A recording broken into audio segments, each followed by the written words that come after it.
down every root it can, produces every leaf it can, extends itself as far as it possibly can. Every life form extends to the max, except human beings. Now, why not human beings? Because we're not robots. We've been given the dignity of choice. And here's a couple of alternatives on the dignity of choice. To be part of or all of. You have the potential to be. And you got the choice. Do a little to make yourself comfortable and forget the rest, or do it all. Do not doubt your own ability. Don't doubt your ability to change. Don't doubt your ability to grow. Don't doubt your ability to take command. Don't doubt your ability to learn all the skills. Whatever you want, I'm telling you it's all possible. Make this note. None of us lack the capacity. We have far more capacity than we have time to take advantage of. I do read a record where it says, all that time ago, some people lived to be 700 years, 800 years, 900 years old. I feel a little shortchanged when I only had the chance maybe to live 70, 80, 90, 100 years. When all that time ago, the record says, some lived to be 700, 800, 900 years. It seems like it would take 7 or 8 or 900 years to tap the full extent of our capacity, let alone 70, 80, 90, 100 years. But here's what I'm asking you to do. Get busy. You've got more brain power than you've used so far. You've got more potential than you've used so far. You've got more strength than you've possibly used so far. No telling how many languages you can learn. No telling how far you can go. No telling how strong you can get until you get busy working on yourself and see if you can't tap all of your full potential. Success is not something you pursue, chase, run after. Success is something you develop, something you become. You attract success. So the whole key to unlock all the treasures, whether it's economic treasures or spiritual treasures, financial, social, personal, every way you can possibly think of, is by your own personal development. And then he added one more, which is so important, and it's probably worth the price of the seminar. Here it is. What you become is much more valuable than what you get. What you become is much more valuable than what you get. The major question to ask on the job is not what am I getting here. The major question to ask on the job is what am I becoming here? Not what am I getting, what am I becoming? So it's very important what you become. Because what you become attracts. If you become cynical, you attract cynicism. What you become attracts. So this whole subject of personal development was so vitally important to me. It changed my life. You say, well, what can I do about the upcoming winters of my life? The challenges that I know I'm going to face. Here's what you can do. You can get wiser and stronger and better. Just make a list of that trio of words. Wiser, stronger, and better. Go home smarter than you came. Go home with more ideas than you came with. Get stronger. You can develop the muscle.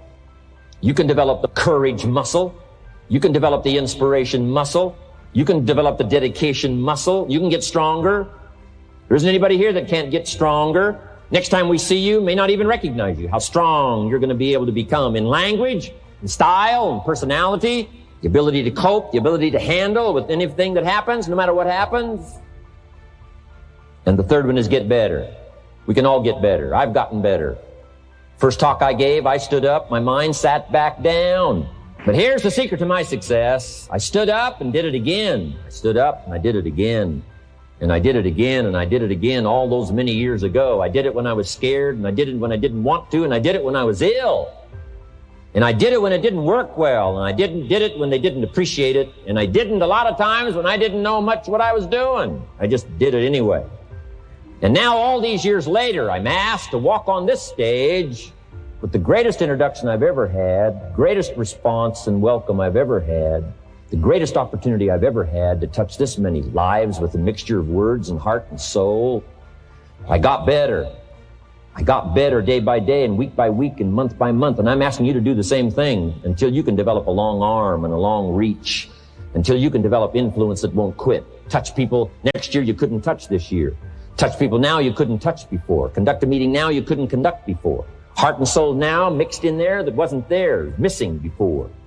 I'm asking all of you to get better in spite of the winters, in spite of the downturn, the money downturn, the social downturn, the personal downturn, whatever it is. Just get stronger. Get better. You know, we put some of the valuable things on the high shelf, so you can't get to them until you qualify. If you want the things on the higher shelf, you got to stand on the books you read. Every book you read, you get to stand a little higher so you can get the things on the higher shelf. See, I learned those concepts. It was so incredible. Do something different the next 90 days than you did the last 90 days, like picking up the books to read.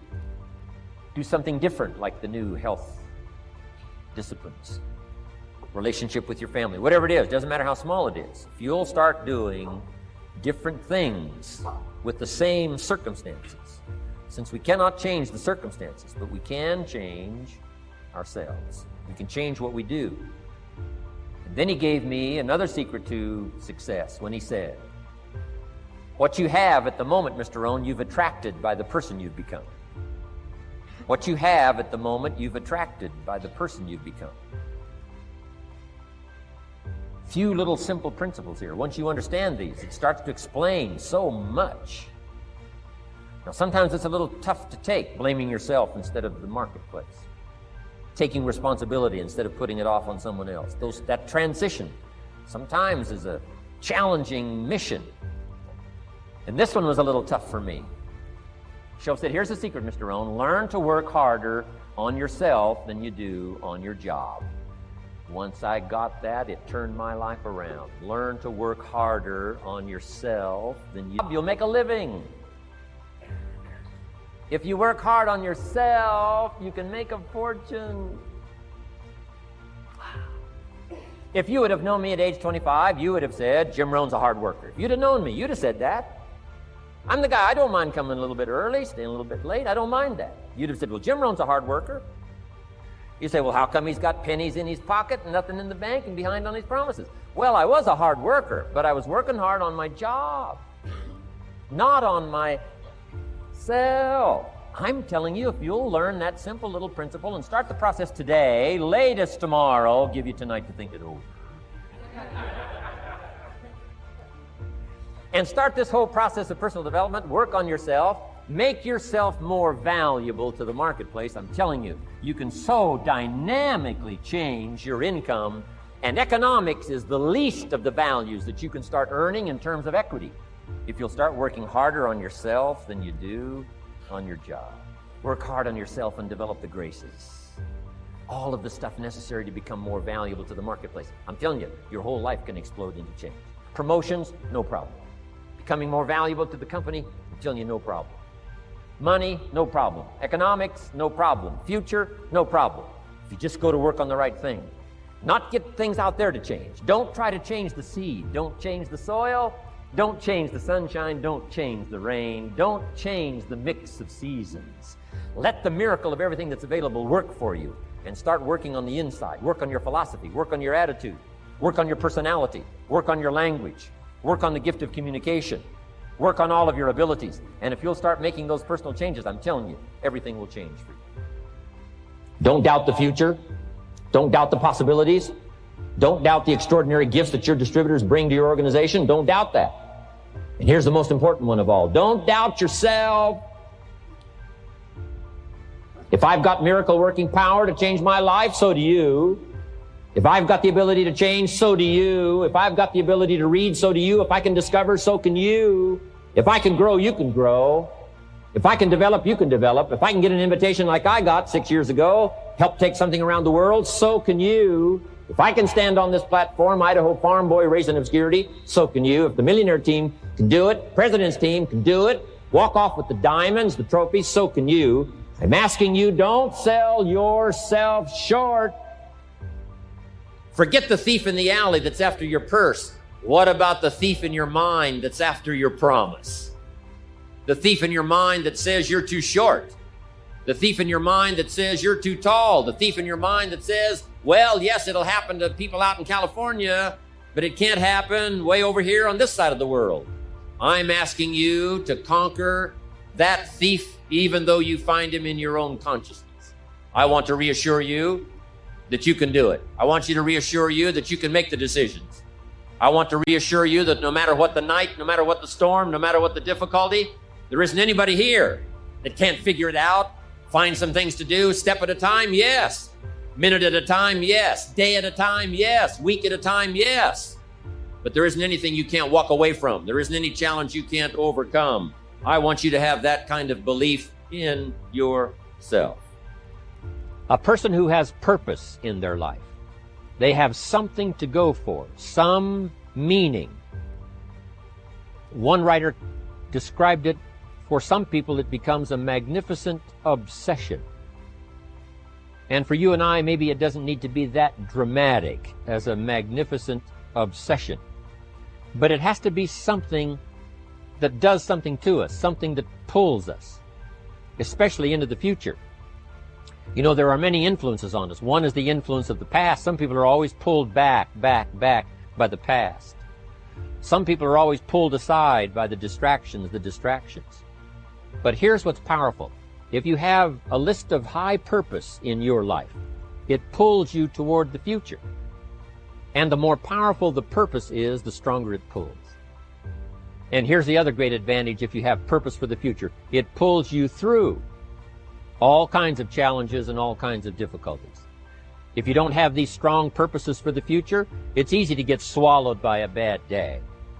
It's easy to be almost annihilated by a poor month.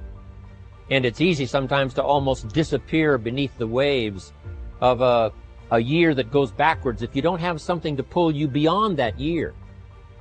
So if you want something to pull you through all kinds of challenges, all kinds of difficulties, and things that come at you, you got to have something on out there, beyond today, beyond next week, beyond next month, beyond this year, that pulls you into the future. And the clearer it is, the stronger it pulls. The more dynamic it is, the more it affects your life, your spirit, your heart, your soul. It also creates imagination. It gets your mind working on how to achieve that purpose. And if your mind will work, and if your heart works, and if your spirit works, and if you have good input, like good ideas, try to have it all. Why do it? Why learn it? Why study? Why put yourself out? Why try to take on this much responsibility? Why develop yourself to the full? Why try to become all that you can possibly become? Why try to earn as much as you can earn, share as much as you can share, develop every skill you possibly can, see every human you possibly can, go to every class you possibly can, touch everybody you possibly can? Why do that much? Why go that far? Why share that much? Why give that much away? Why try to see everything? Why try to do everything? Why try to become everything? That's a good question, why? And you're the only one personally that can answer that question for yourself. You've got to have your own list of whys. Work on your list of whys.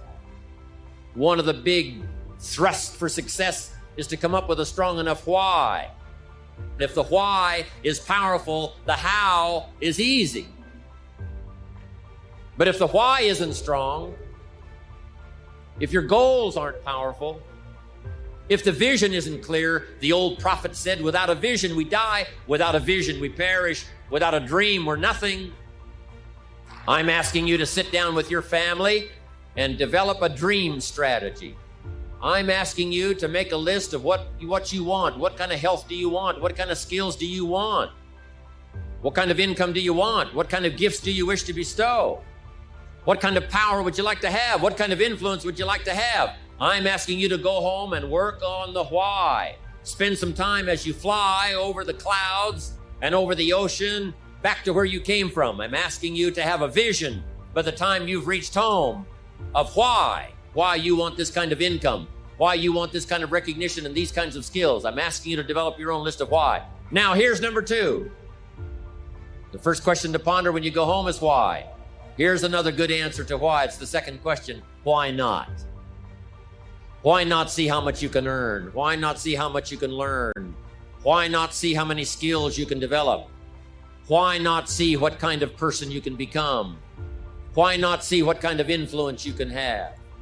Why not see how many people you can rescue from oblivion? Why not see how many people you can reach? I want you to establish some of your goals.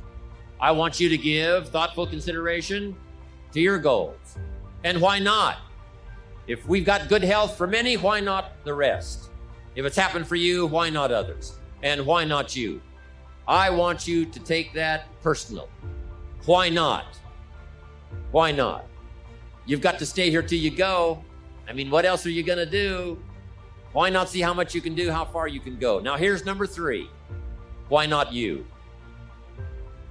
I wish I could say that to each of you individually, but it would take a couple of lifetimes to sit down and talk with each of you individually. But I would rather do that. I'd love to spend a couple of days with each of you personally and pour out my heart, my soul, what's going on in my head, what's going on with me, see if we couldn't connect and find something valuable. But time doesn't permit for us to have those intimate conversations and get to know each other that well. So I've got to do it from up here. But I want you to take it personal. And my personal question to you is, why not you? You've got the brains.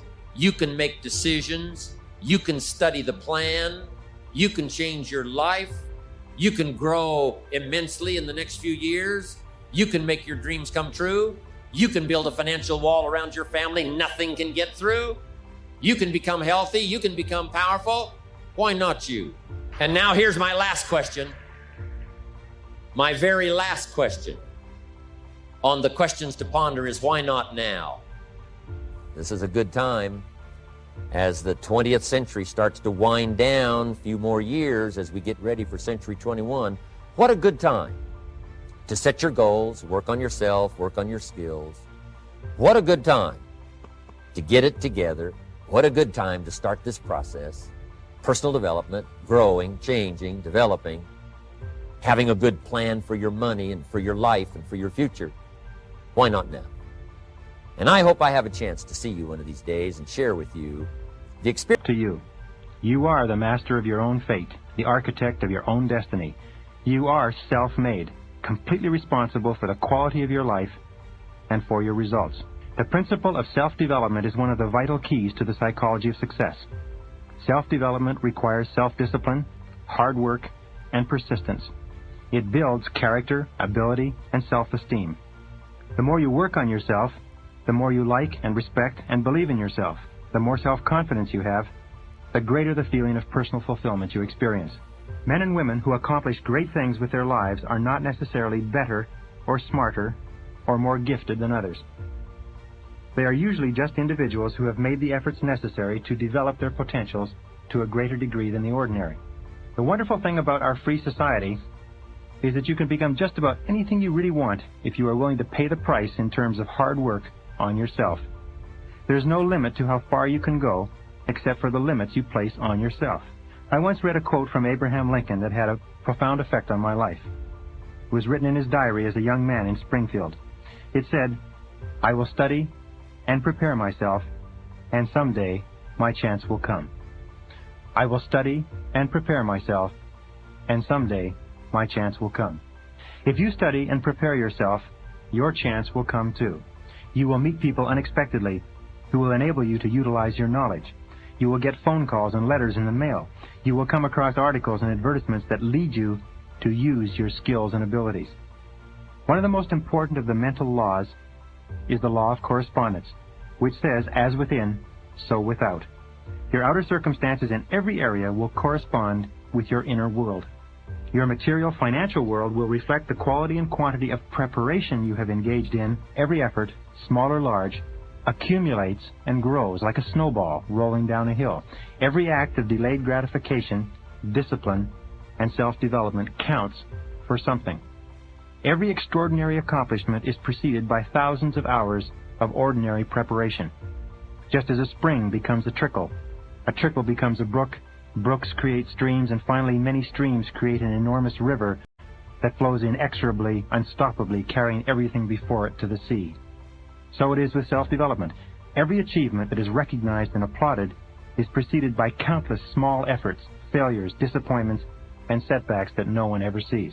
You can learn whatever you need to be successful. There is more information available today to help you to be more effective than has ever before existed.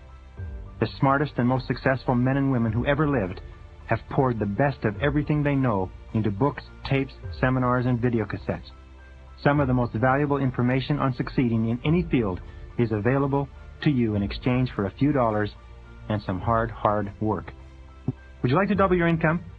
How about increasing your income 10 times, 1,000%? Would you like that?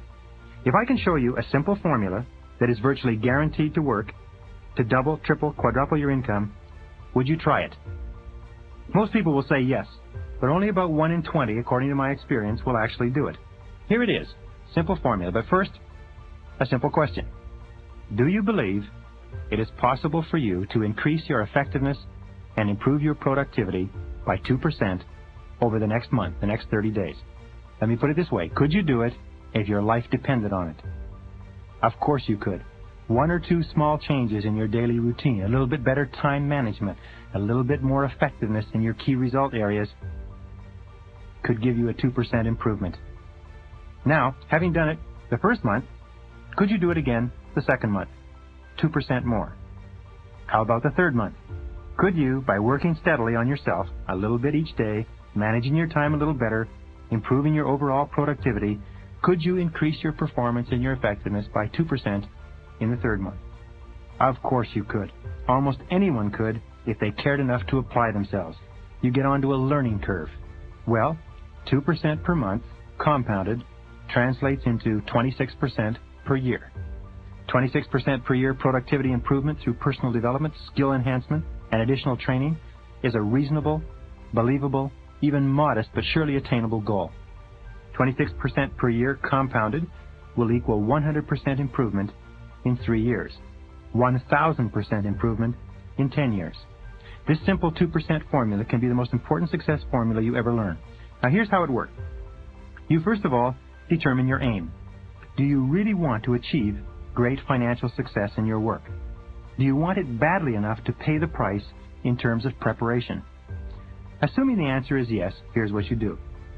First of all, you stop or dramatically cut back on all those activities that do not contribute anything to your life.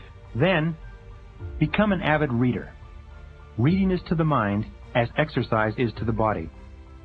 Reading is vital to your success. Not only does it require total concentration, but you learn things by reading that you cannot learn any other way. There is no substitute for it.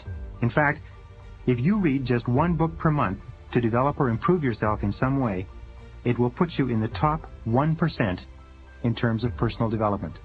If you read 1 book per week, which you can do if you read 1 hour per day, that will translate into 52 books per year, 520 books over 10 years.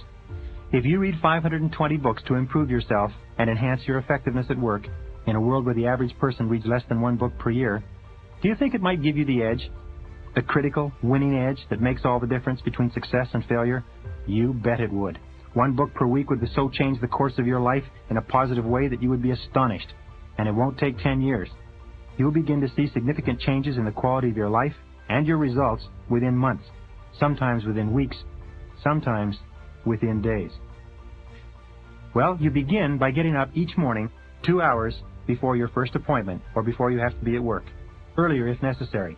Then, before you leave the house, rewrite your major goals and a brief description of your goals for the day. Just a few lines take you a couple of minutes to rewrite those goals and impress them into your mind.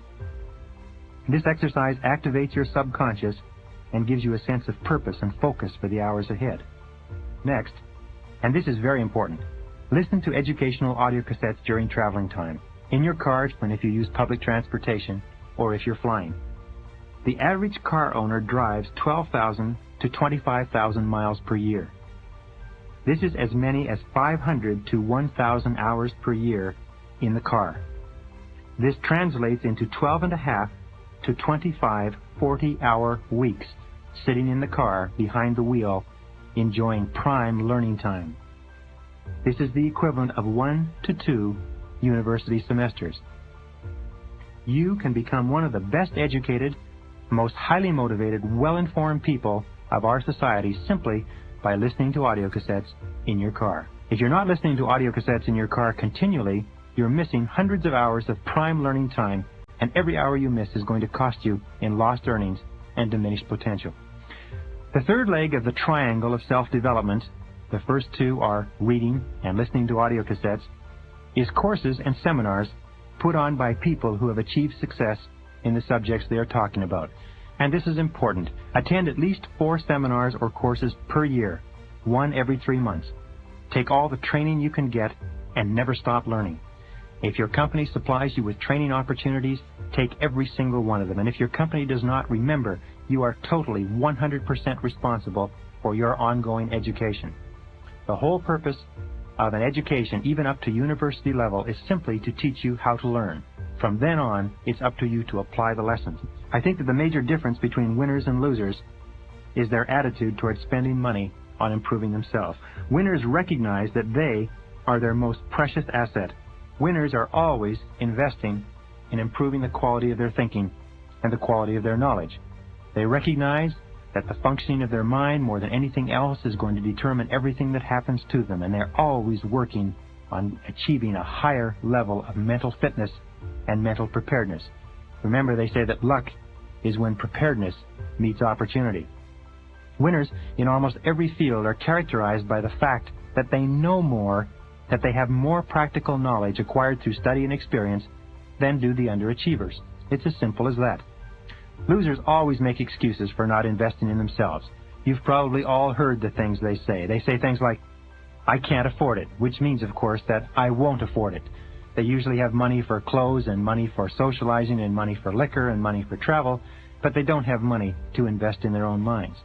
They say, I don't have the time, which means, of course, that they won't make the time to invest in themselves. And the worst of all, they say, I don't need that because I know all that stuff already.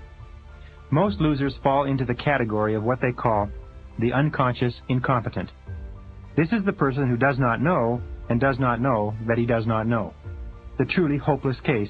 People with limited education are aware of how little they know relative to how much there is to learn, so they're continually seeking new information, but university graduates often think that they've learned everything there is to know and they stop reading when they leave campus. The bottom line of the losing mentality is that the loser does not believe in himself or herself. The loser doesn't believe that any efforts in self-development would change anything, so they don't even try. Remember, a person who does not read is no better than a person who cannot read. A person who does not work on himself or herself is no better than a person who cannot. Ignorance is one of the greatest enemies of mankind, and today, in our wide-open society, ignorance is self-inflicted and inexcusable.